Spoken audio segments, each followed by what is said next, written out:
নমস্কার, আপনারা দেখছেন SM অনলাইন টেক আর আমি আপনাদের সাথে রয়েছি শুভম। তো বন্ধুরা, আজ আমি আপনাদের জানাবো যে কীভাবে আপনারা লক্ষ্মী ভাণ্ডার যে প্রকল্পটি আছে সেই লক্ষ্মী ভাণ্ডার প্রকল্পের ফর্মটি ফিল আপ করবেন। দ্বিতীয়ত, এই লক্ষ্মী ভাণ্ডার ফর্মটি কোথা থেকে সংগ্রহ করবেন। তৃতীয় হচ্ছে কত বছর বয়স হলে এই ফর্মটি আবেদন করা যায়, আবেদন করার সময় কি কি ডকুমেন্ট লাগে, এবং চতুর্থ হচ্ছে কারা কারা আবেদন করলে এই প্রকল্পের টাকা পাবেন এবং কারা কারা আবেদন করলে এই প্রকল্পের টাকা পাবেন না, সেই নিয়ে আমার আজকের ভিডিও। তো চলুন ভিডিওটা শুরু করা যাক। বন্ধুরা, আপনারা দেখতে পাচ্ছেন এই হচ্ছে লক্ষ্মী ভাণ্ডার প্রকল্প আবেদন করার একটি ফর্ম। তো এই ফর্মটি আপনারা কিভাবে ফিল আপ করবেন তো চলুন দেখে নেওয়া যাক।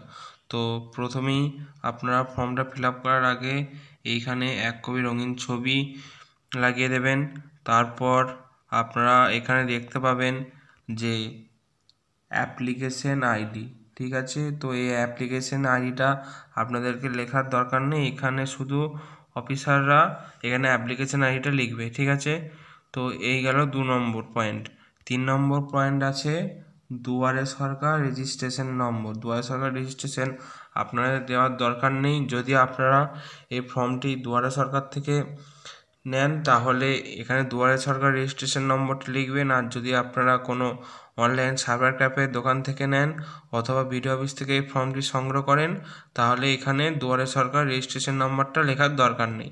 তো তারপর আপনারা অ্যাপ্লিকেন্টের যিনি অ্যাপ্লিকেন্ট আছেন তিনি এখানে আধার নাম্বারটা পুট করবেন।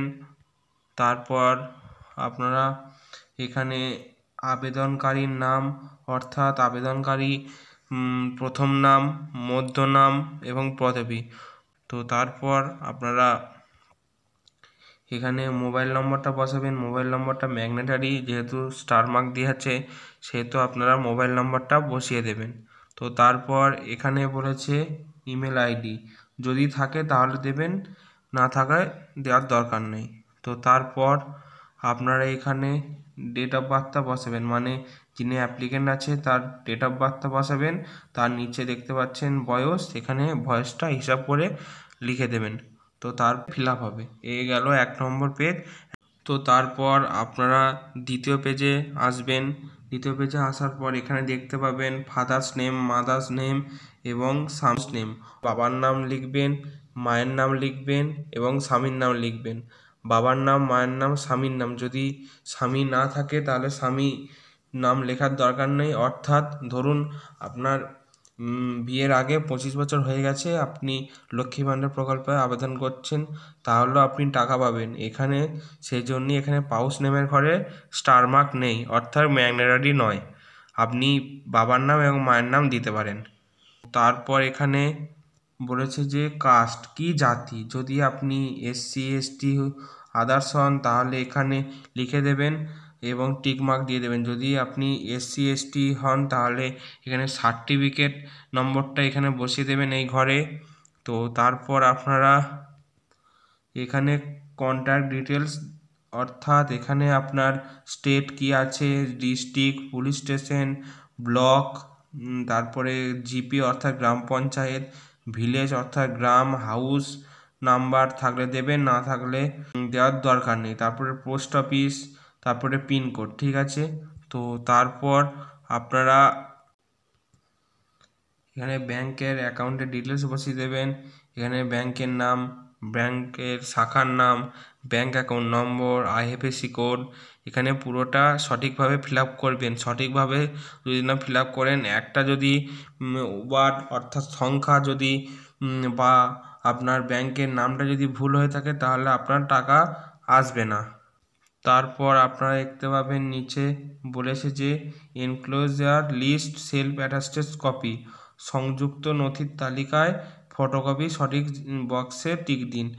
সেলফ অ্যাটাস্টেড অর্থাৎ আপনার এখানে চেয়েছে পাসপোর্ট রঙিন ছবি, আধার কার্ডের ফটোকপি, যদি কাস্ট সার্টিফিকেট থাকে তার ফটোকপি এবং ব্যাংকের বইয়ের ফটোকপি অর্থাৎ জেরক্স করে সেলফ অ্যাটাস্টেড করবেন। সেলফ অ্যাটাস্টেড অর্থাৎ সই করে এর সাথে অ্যাটাচ করে জমা দিয়ে দেবেন। এই গেল 2 নম্বর পেজ। এরপর 3 নম্বর এবং 4 নম্বর পেজে কি বলেছে চলুন দেখে নেওয়া যাক।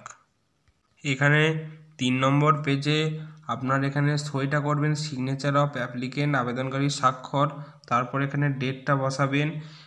তারপর আপনারা এটা 3 নম্বর পেজ ফিল আপ হয়ে গেল। এইখানে যেটা দেখতে পাচ্ছেন অ্যাকনোলেজমেন্ট, স্বীকৃতিপত্র, এইখানে আপনাদের কিছু দরকার নেই, এইখানে অফিসাররা সব কিছু ফিল আপ করে দেবে। তো তারপর এটা সর্বশেষ অর্থাৎ 4 নম্বর পেজ, আপনারা এখানে পুরোটাই নিজেরাই ফিল আপ করতে পারবেন, কোনো কিছু ব্যাপার নেই। এখানে বলেছে আপনাদের আধার নাম্বার, ঠিক আছে। তো তারপর আধার নাম্বারটা দিবেন। তারপর এখানে বলেছে যার আধার কার্ড নাম্বার দিচ্ছেন তার এখানে আবেদন স্বাক্ষর করতে পারেন, ঠিক আছে। তো এই গেল লক্ষ্মী ভাণ্ডারের ফর্ম ফিল আপ কীভাবে করবেন তার এটা প্রক্রিয়া দেখে দিলাম। এরপর আপনাদেরকে এটা গেল 1 নম্বর পয়েন্ট। এরপর 2 নম্বর পয়েন্ট হচ্ছে কারা কারা এই প্রকল্পে আবেদন করলে টাকা পাবেন এবং কারা কারা আবেদন করলে টাকা পাবেন না। কারা কারা আবেদন করলে প্রকল্পে টাকা পাবেন, যাদের বয়স 25 বছর হয়ে গেছে, বিয়ের আগে যারা অ্যাপ্লাই করেছেন তারাও টাকা পাবে এবং বিয়ের পরেও যারা অ্যাপ্লাই করেছেন তারাও টাকা পাবে, ঠিক আছে। এবং যাদের 24 বছর 8 মাস অর্থাৎ 9 মাস যদি বয়স হয়ে থাকে তাহলে যদি তারা অ্যাপ্লাই করে থাকেন তারা কোনো মতেই টাকা পাবেন না। 25 বছর হতে হবে, তারপর আপনারা এই প্রকল্পে আবেদন করলে টাকা পাবেন। এই গেল 2 নম্বর পয়েন্ট। এরপর 3 নম্বর পয়েন্ট, এর ফর্মটি আপনারা কোথা থেকে সংগ্রহ করবেন।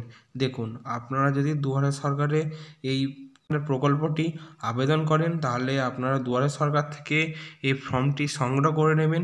যদি আপনারা বিডিও অফিস থেকে আবেদন করেন তাহলে আপনারা কোনো অনলাইন সার্ভার ক্যাফের দোকানে গিয়ে বলবেন যে লক্ষ্মী ভাণ্ডারের ফর্ম, তাহলেই ওনারা ওখান থেকে লক্ষ্মী ভাণ্ডারের ফর্ম দেবেন, আপনারা নিজেরাই ফিল আপ করে সেলফ অ্যাটাস্টেড করে বিডিও অফিসে জমা দিয়ে দেবেন।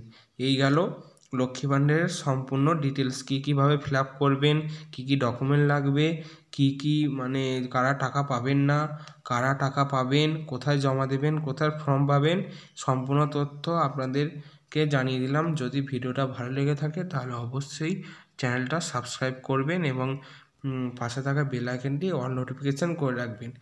যদি ভিডিও বুঝতে অসুবিধা হয় তাহলে নিচের কমেন্ট বক্সে কমেন্ট করে জানাবেন। ধন্যবাদ।